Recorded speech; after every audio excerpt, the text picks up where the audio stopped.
ating sunod na pag-uusapan. Tapos na tayo dyan kay Tito Sen at kay Cheese Escudero. Nakudita si Keso. Napalitan ni Tito Sen.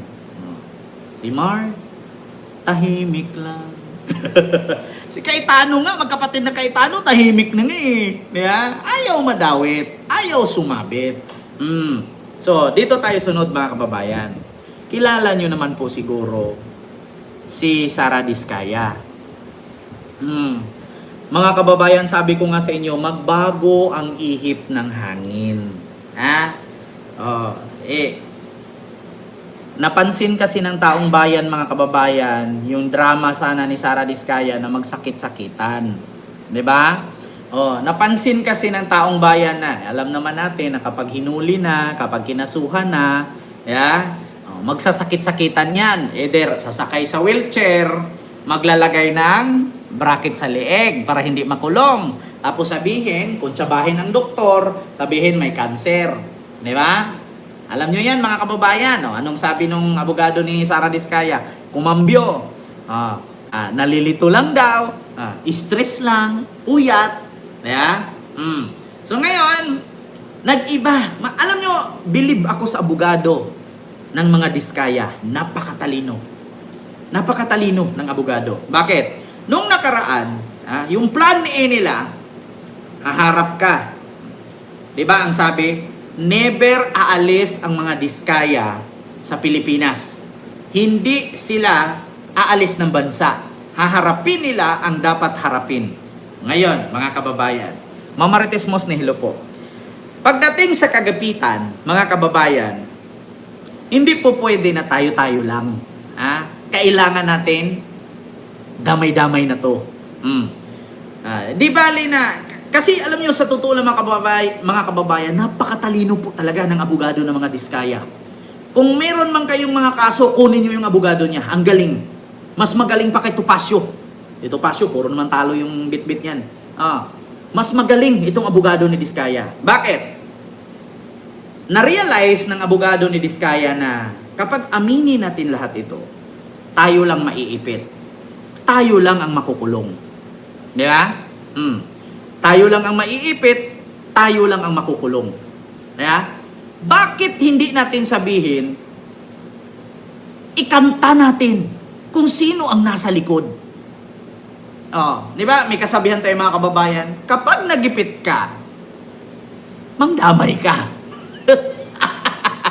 So ito na mga kababayan, inamin man nila Sara Diskaya at ni Curly Diskaya na may ginawa silang katiwalian o korupsyon. Pero, hindi po nila magagawa yan kung walang nasa likod niyan. Una, nilaglag na ng mga Diskaya kung sino ang nasa likod at paano sila nakakuha ng proyekto at magkano ang natanggap ng mga politiko na nag-introduce sa kanila ng proyekto. Ito na. Kung billions ang nakuha ng mga Diskaya, times 10 din na billions ang nakuha ng mga politisyan. Pakinggan ninyo ito, mga kababayan. Mismong si Sara Diskaya nagsalita. Ito, pakinggan ninyo. Kung tutuusin, hindi lang naman kaming mga kontraktor ang nakikinabang dito. Marami din sa inyo, mga politiko, ang nagpapataba ng bulsa sa pangungurakot. Ang totoo, may hati-hati yan mula sa pinakamataas hanggang sa mga nasa gilid lang ng sistema. Kita ninyo? Kung tutuusin, hindi lang kami mga kontraktor ang nakikinabang dito. Ito na. Sunod. Huwag nyo kaming gawing panakipbutas kasi kung babalikan ang lahat ng transaksyon, makikita ninyong mas malaki pa ang napupunta sa inyo kaysa sa amin. Diba? Huwag nyo kaming gawing panakipbutas. Kasi kung baliktarin man natin at i-check natin ang sitwasyon, mas malaki ang nakuha ng mga politician at mga nagtrabaho sa sangay ng gobyerno bago napupunta ito sa mga kontraktor. Ganito yan, mga kababayan. Explain ko sa inyo kung ano yung sinabi ni Sara Diskaya. Halimbawa ito, ako si Kent Garcia. Ipapabenta sa akin ito ng politician ang ballpen sa halagang 1 billion. Ngayon, itong ballpen na to ay pagmamay-ari ng gobyerno. Ngayon, bago ko ito ibenta, ang halaga is 1 billion. Ngayon, pag nabenta mo ito, ang 25 million yan or 125 million sa politician. Ngayon, siyempre, ako na nagbenta, kukuha din ako ng 125 million para sa kita ko, tubo ko. Mahirap kaya magbenta ka, wala kang kikitain. So ngayon, yung halagang ballpen na 1 billion, instead na ibalik mo 1 billion sa gobyerno, paano na nabalik kung nakuhaan na ng 500 million? Kasi 125, hindi. 250 plus 250 equals 500 million. Pero ang presyo nito 1 billion. So ngayon ang gobyerno, tuwang-tuwa kasi 1 billion. Pag nabenta mo yan, gaganda ang kinabukasan ng bansa. Halimbawa, itong ballpen na to ay tulay. Ang tulay na to ay pagitan ng Marikina at Pasig. Para tuloy-tuloy ang daloy ng negosyo dyan, ito, Diskaya, 1 billion, gawin mo yung tulay na yan. So ngayon, si Diskaya, bago niya matanggap itong tulay na to, ito example yung ballpen. Bago niya matanggap ang tulay na to, sa halagang 1 billion, may kickback si congressman or si senador. Magkano ang kunin ni congressman or ni senador? 25%. 25 sa 1 billion. Di 250 million. So ang natitira sa kanya, 725 million na lang ang natira. Ngayon, ang tanong mga kababayan, ano na lang ang tutubuin ni Diskaya dyan? So malamang si Diskaya kukuha din ng 25. So ang matira doon, 500 million na lang. Pero ang expected ng gobyerno, yung tulay, 1 billion. Kaya ngayon nagtaka ang taong bayan, nagtaka ang gobyerno na, grabe naman halagang 1 billion, pero yung tulay bumigay. Bakit? Hindi naman kasi yung totoo na 1 billion ang pricing nun. Kasi kinat na ni congressman at ni senador, kinat pa ni kontraktor, di ang gagamitin mong substandard na lang. Kasi halimbawa, yung yero na tag 1,000 ang isa, nagiging 350 na lang. Kaya magtaka ka, wala pang taon, sira na.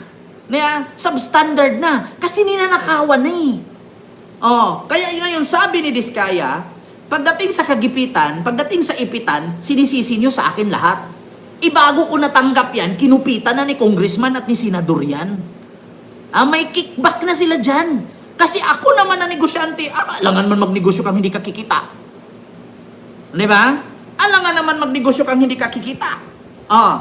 Kaya bakit ang mga Diskaya lang ang iniipit ninyo at sinisisi sa lahat na bago natanggap ng mga Diskaya ang proyekto na yan, kinupitan na ng mga politisyan? Ito pa.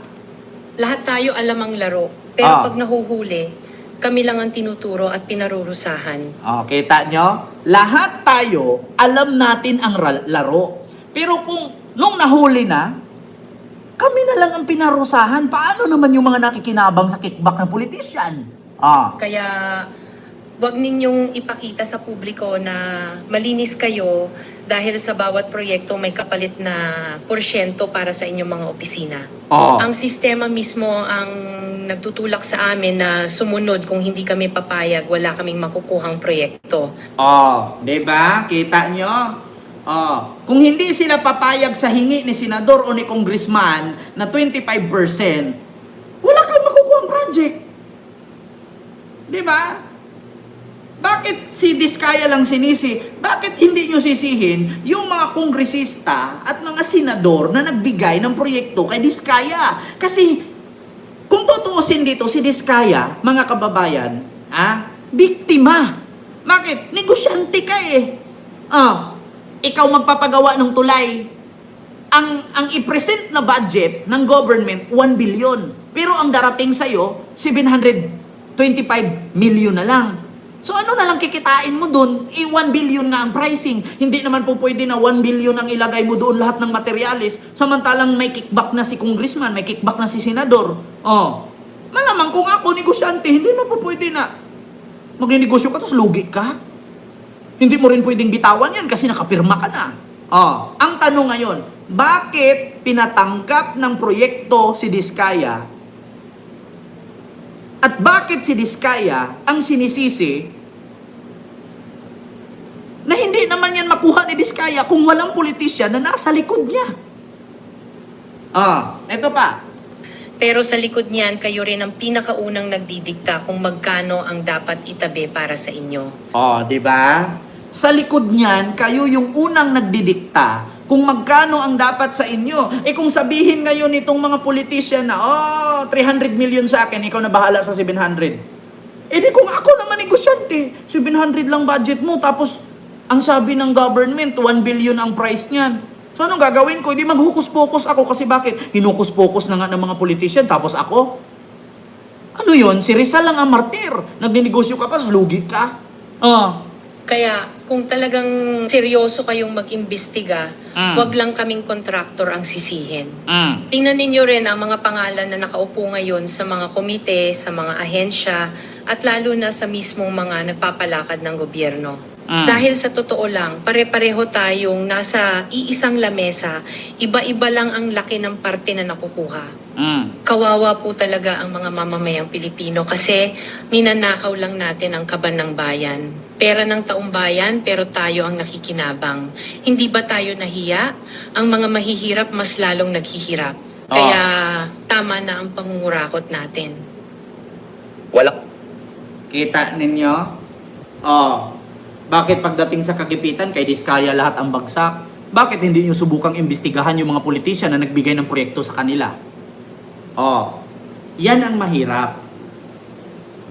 Sino nga ba yung kinanta?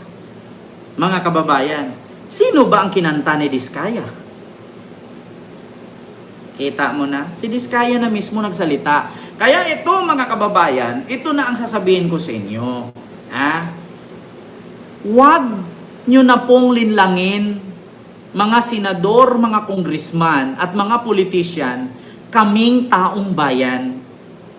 Panagutin or unang panagutin ang Senado at Kongreso. Di ba? Huwag nyo na kaming linlangin. Di ba? Yung Senado at Kongreso, ang una ninyong panagutin. Kasi hindi naman matatanggap ni Diskaya yan kung walang koneksyon sa Senado at sa Kongreso.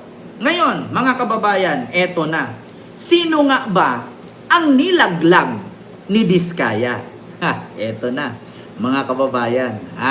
Eto, sa totoo lang, hindi kasi na-i-explain ng ayos sa Senado hearing-hearing ito So ngayon, ito na mga kababayan, sabi nga ni Diskaya, bakit pagdating sa piitan, sa amin lahat ang sisi?